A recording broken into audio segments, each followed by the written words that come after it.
Hi, everybody. I did Mary where we addressed her visual deficits. The ICE video stated that Mary was 48 hours post-stroke when the video was taken in the acute care stage. Here is my brain hat.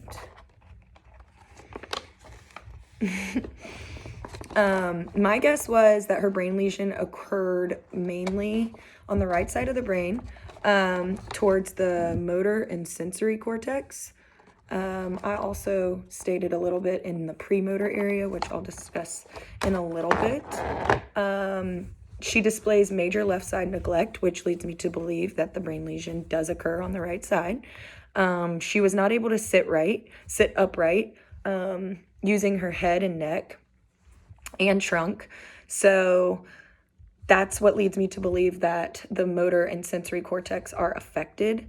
After 48 hours, Mary is demonstrating extreme strength and the ability to hear and locate the therapist's face intermittently throughout the session when she is prompted.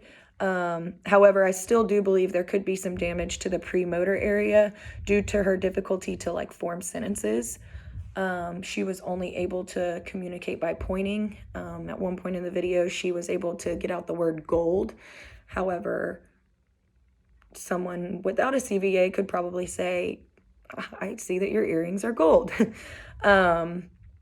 So there could be possibly a possibility for some damage to the surrounding lobes due to her difficulty attending to the therapist. However, through a series of interventions, we'll be able to determine further into therapy. So what are some OT ideas for Mary? The ultimate goal for an OT and for Mary, more importantly, is to return to her normal life. And that includes relearning the skills with her left side neglect. So as her therapist, I would address her basic ADL performance first. And I think a way that this could be done, and the way that I would do it, is in front of a mirror. So research states that mirror therapy is a feasible option to increase motor, sensory, and perceptual deficits during the chronic and acute phases. So utilizing bilateral techniques, like both arms, may train her to improve Mary's response to her left side. So I will also introduce compensatory strategies that will be designed specifically to increase Mary's cognitive skills. These skills will be obtained by Mary learning alternative methods to address and respond to that left side more frequently and functionally. As you see in the video, the therapist said 2, 3, 4 times, don't forget that left arm, don't forget that left arm. And she was not able to respond to that. So hopefully these types of techniques will ultimately improve her independence and get her back to her ADL and IADL tasks.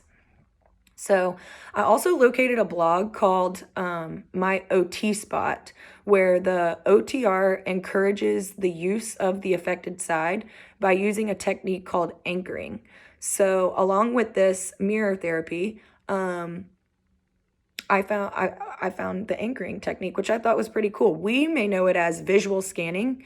However, this therapist describes anchoring as the lighthouse strategy, where a post-stroke patient is to look all the way to the anchor and back, like a light from a lighthouse. So the more we incorporate these types of scanning tasks along with the bilateral techniques and compensatory strategies, the more we can address more visual and cognitive concerns. We can also grade up and down. In this case, we're using the top-down approach. So we can do so by adding colors, patterns, words, and have the patient recall those things. So thank you. Turn to my next slide and we'll talk a little bit more about the health deficits and how they impact Mary's occupational performance.